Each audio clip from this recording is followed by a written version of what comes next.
Hello les amis, j'espère que vous êtes en grande forme internationale. Là, je suis en train de remonter le moteur Bridgestone de la tondeuse John Deere. Eh ouais. Donc un vilebrequin d'occasion que le propriétaire m'a retrouvé. C'est quand même mieux, au lieu de se casser la tête, d'essayer de le redresser. Bon, je vais renlever ça. Voilà. Bon, j'ai resserré la bielle aussi. Donc voilà. Au niveau de la bielle, à l'intérieur, il y avait une petite trace. Comme si ça avait voulu faire une amorce. Vous savez, de genre serrage. Donc voilà. Le piston est remis à sa place avec ses saignements, bien sûr. Les soupapes, ils ont été nettoyés. Et rodage de soupape, bien sûr. Donc voilà. Qu'est-ce que je pourrais dire? Oui, parce que, comment dire, ça a tapé dur, hein, parce que le vilebrequin, il est complètement, il est tordu. Donc voilà. Heureusement que j'ai des clavettes d'occasion pour les moteurs Bridgestone. Donc ça, il faut savoir, c'est une clavette en aluminium. Hein, c'est voilà. Donc qu'est-ce qui s'est passé par le choc? La clavette, elle a fait effet fusible. Donc elle a décalé, elle a cassé, puis ça a décalé le point d'allumage. Donc qui a évité, on va dire, de pouvoir le redémarrer.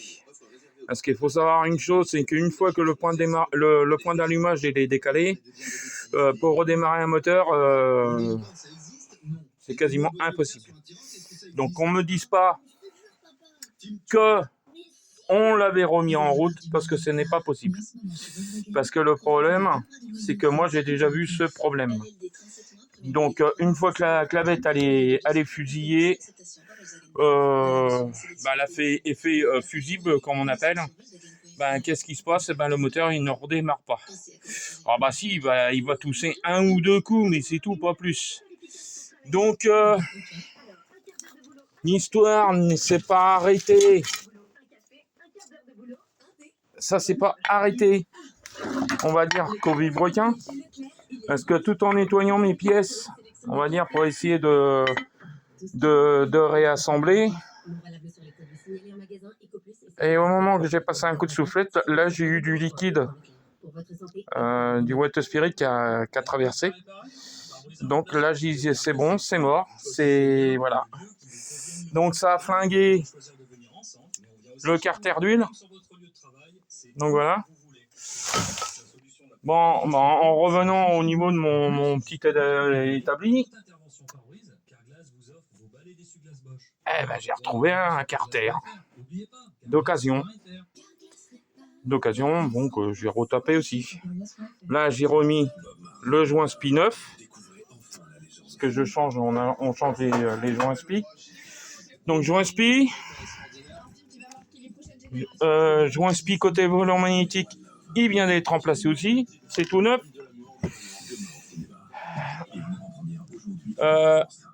Le joint du reniflard changé, tout neuf. Donc voilà. Donc joint de culasse, il va être neuf.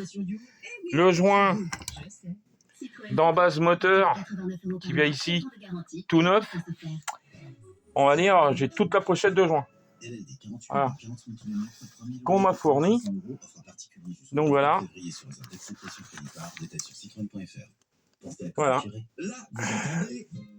Voilà, ça c'est la pochette de joint qui est fournie. Bon, je ne veux pas trop sortir les joints pour pas les abîmer. Donc voilà, on a tous les joints. Jusqu'aux joints toriques qu'il faut changer au niveau de la jauge à huile. Et voilà, divers petits joints aussi. Donc là, aujourd'hui, je suis content parce que j'ai bien avancé, parce que j'ai commencé, il était à peu près 7 heures du matin, pour pouvoir, on va dire, de réassembler, on va dire, toutes les pièces, hein, on va dire une bonne partie des pièces. Donc voilà. En général, je dis pas comment que je nettoie, on va dire, les plans de joint, ni les têtes de piston. C'est mon petit secret personnel. Mais moi, je vais vous montrer avec quoi que je nettoie. Donc voilà, j'utilise du Mirror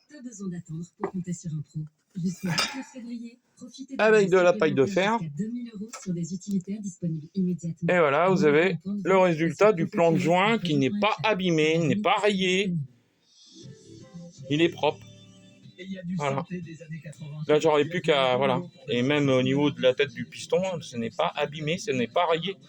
Hein, on voit encore les traits d'usinage. Donc voilà.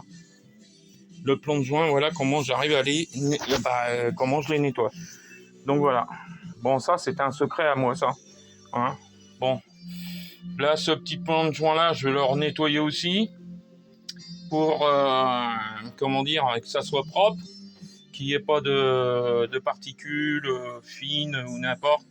Pour éviter que le joint que je vais remettre neuf soit, on va dire, pincé par une saleté, puis qu'après, il y a une fuite d'huile.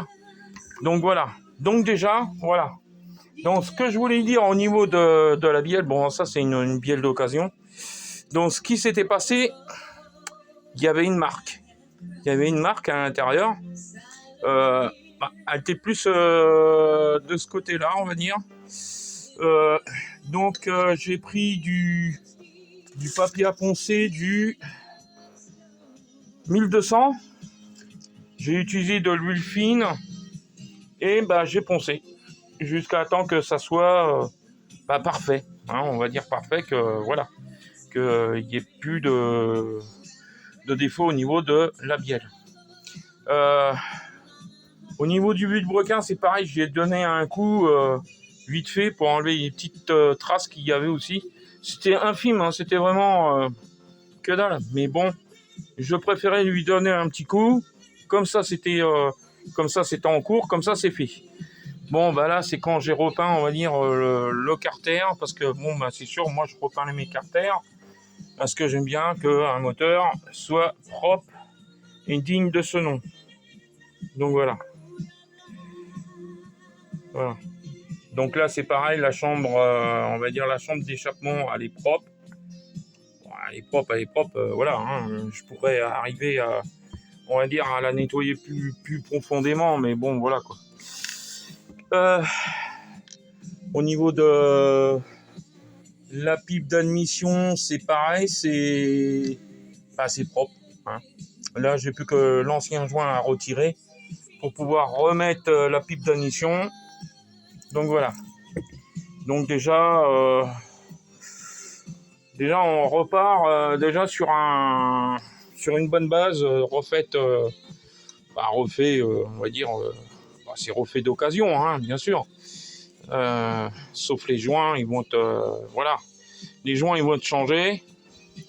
Bon là par contre, faut pas que je me plante au niveau des soupapes, du calage des soupapes, parce que bon, autrefois on avait des repères visibles au niveau de l'abracam. Alors maintenant, comme c'est beaucoup d'abracam, on va dire en plastique, donc le seul repère, excusez-moi, donc le seul repère pour moi c'est lui, parce que les autres ça n'a rien à voir. C'est juste des inscriptions, machin. Donc voilà.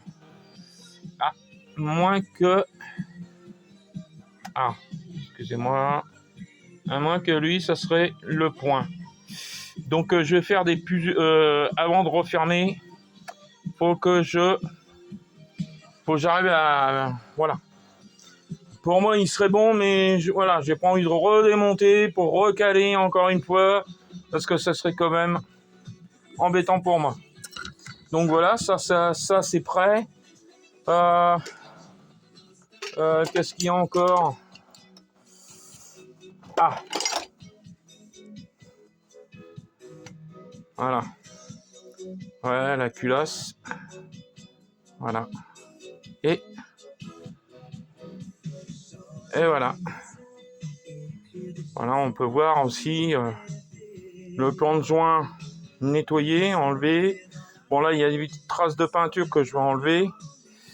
Et on peut voir que la chambre de combustion, tout a été nettoyé.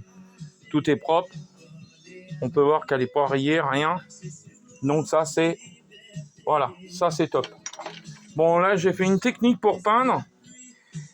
J'ai juste installé le vilebrequin, refermé tous les carters, voilà, remis la culasse, serré légèrement, ça, le carter d'huile, pareil, et ça m'a permis de repeindre, on va dire, tout le bloc, pour que ça soit plus présentable, et puis pour avoir un travail assez satisfaisant pour moi. Voilà. Ouais, il faut dire que mon maître d'apprentissage à l'époque m'a toujours dit, et il m'a toujours dit que de présenter un moteur qui était repeint, c'était quand même plus satisfaisant déjà pour celui qui travaille dessus, et que la personne qui récupère son engin voit que le travail est fait, quoi. Que le travail est correct, et voilà. Hein, je peux pas... Voilà. Donc voilà, c'est quand même bien mieux. Bon, là, ici, c'est pareil, ce cache. Je vais le redémonter. Parce que je change le joint aussi, parce qu'il est dans la pochette de joint. C'est ça qui est bien, parce que tout est fourni. Voilà, il n'y a pas besoin de bricoler avec de pâte à joint. Voilà, il y a juste à redémonter les vis. Certainement nettoyer un peu le plan de joint, je pense. Je sais pas, je vais voir. Et après, on va pouvoir continuer à remonter gentiment ce moteur. Hein, donc voilà. Donc c'est un noir métallisé. On le voit pas trop. Par contre, je lui ai donné un coup de vernissage après pour éviter que la peinture s'abîme. Donc ça a l'air de tenir, il n'y a pas de souci. Donc voilà. Donc voilà, on va sauver ce petit moteur, hein, pour la personne. Donc voilà. Donc là, ce qui m'inquiète, ouais, c'est au niveau des soupapes. Donc ça, faut que je revoie absolument pour le calage. Bon, ça, c'est rien du tout, ça. Ça, c'est juste une bagatelle, c'est rien du tout. Au niveau cylindre, il n'y avait rien. Impeccable. Au niveau d'essayement, je pensais qu'ils avaient un petit coup d'usure. Mais voilà. Quand on essaye de bouger le piston, il bouge pas. Voilà. C'est bien... voilà. Il est bien dans son... Voilà. Alors par contre, je souligne aussi, vous avez un repère, vous voyez là. Donc ça veut dire que c'est le sens de montage du piston. Donc le repère devant le support de bobine d'allumage. Ça, vous n'avez pas à vous tromper, c'est ça. Voilà. Parce qu'autrement, si vous le mettez dans un sens ou dans un autre, vous ne pourrez pas poser la bielle après. Donc voilà. Donc voilà. Surtout bien regarder, on va dire, au moment du démontage, comment c'est monté. Quand on va dire il y a beaucoup de calamine ici, alors surtout faut pas gratter avec n'importe quoi. Vous prenez un cutter avec une lame un peu émoussée, on va dire, hein, qui a du mal à couper. Donc déjà, vous enlevez le surplus et après vous prenez du mirror pour cuivre, parce que ça fait aussi bien pour l'alu aussi, et de la paille de fer. Bon, ça, je l'avais acheté à Leclerc, ils avaient vendu ça pour de la fine. Désolé, elle est pas fine, elle est assez grosse. Mais enfin, c'est pas grave. Alors, ça, c'est le mirror cuivre. Alors, il nettoie aussi l'aluminium, hein, il fait pas que le cuivre. Hein, donc, vous pouvez nettoyer les jantes de voiture et de moto, les rayons de bicyclette, les brûleurs de gazinière, les chaînets de cheminée, les plastiques rigides, plexiglas, voilà, ainsi que des surfaces en peinture laquée ou émaillée. Voilà. Alors, voilà. Donc, ça nettoie, ben ouais, alors, le bronze, l'aluminium, l'acier et le zinc. Voilà. Donc, et puis le cuivre. Donc, voilà. Si ça peut, voilà, vous donner une astuce, comment nettoyer vos plans de joint. Voilà. Et ça, numéro, on en retrouve. Vous allez à Leclerc, hein, je fais pas de pub, mais vous allez en trouver. Alors, il faut bien le chercher. Hein. Voilà. Bah écoutez les amis, je vous dis à bientôt pour la continuité du moteur. Je reposterai une vidéo. Et je vous souhaite une excellente journée à tous. Et n'oubliez pas de lâcher un pouce bleu. Et si vous voulez liker, on va dire, laisser un commentaire sur les vidéos, ça serait sympa. À vous de voir. Allez, ciao, à bientôt.